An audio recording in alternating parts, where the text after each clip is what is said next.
2008 வருடம் ஒரு மருந்து கம்பெனியின் தலைமை செயல் அதிகாரி, அதாவது சிஇஓ பரந்தாமன் என்று வைத்துக் கொள்ளலாம். அந்த கம்பெனியின் துடிப்பான அதிகாரி ஒருவரை பணி நீக்கம் செய்ய முடிவு செய்தார்.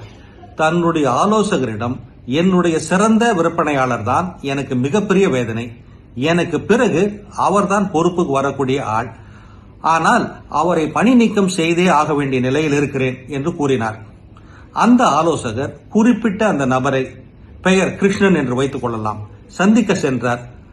அவர்தான் விற்பனைக்கான முதுநிலை துணை தலைவர், அதாவது எக்ஸிகியூட்டிவ் வைஸ் பிரசிடென்ட். தலைமை செயல் அதிகாரி சொன்னதை கேட்டு கத்தி பேசக்கூடிய முரட்டாட்டமான, கட்டுப்படுத்த முடியாத ஆளாக கிருஷ்ணன் இருப்பார் என்று ஆலோசகர் நினைத்தார்.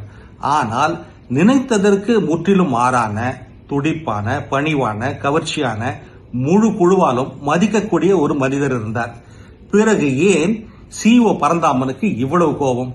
சில வாரங்கள் கழித்து ஆலோசகருக்கு அந்த செய்தி கிடைத்தது. கிருஷ்ணனின் உதவியாளர் தான் அதை சொன்னார். எல்லாம் சிறப்பாகவே செய்வார், ஆனால் பரந்தாமன் தான் சிஇஓ என்று ஒப்புக்கொள்ள மாட்டார். அதுதான் பிரச்சனை. பிரச்சனையின் வேர் அதுதான். கிருஷ்ணன் வாடிக்கையாளர்களை மரியாதையுடனும் திறனுடனும் நடத்துவார். ஆனால் மேல் அதிகாரி என்று வந்துவிட்டால் விவாதிப்பார், வெளிப்படையாக அதிருப்தியை காட்டுவார். கிருஷ்ணனுக்கு கொடுத்த அறிவுரை எல்லாவற்றையும் மாற்றியது. உங்கள் அதிகாரியை, அதாவது பரந்தாமனை, மிக முக்கியமான வாடிக்கையாளர் போல் நடத்துங்கள். வாடிக்கையாளர்களிடம் காட்டும் அதே நடத்தையை உன்னிப்பாக கேட்பது, அதை தொடர்வது, மரியாதை காட்டுவது, விரும்பியது நடக்காவிட்டாலும் இன்முகத்துடன் செல்வதை சிஇஓவிடம் காட்டினார். சில வாரங்களில் பரந்தாமன், நீங்கள் கிருஷ்ணனிடம் என்ன சொன்னீர்கள் என்று தெரியவில்லை, ஆனால் அவர் வேறொரு நபராக முற்றிலுமாக மாறியிருக்கிறார் என்று சொன்னார்.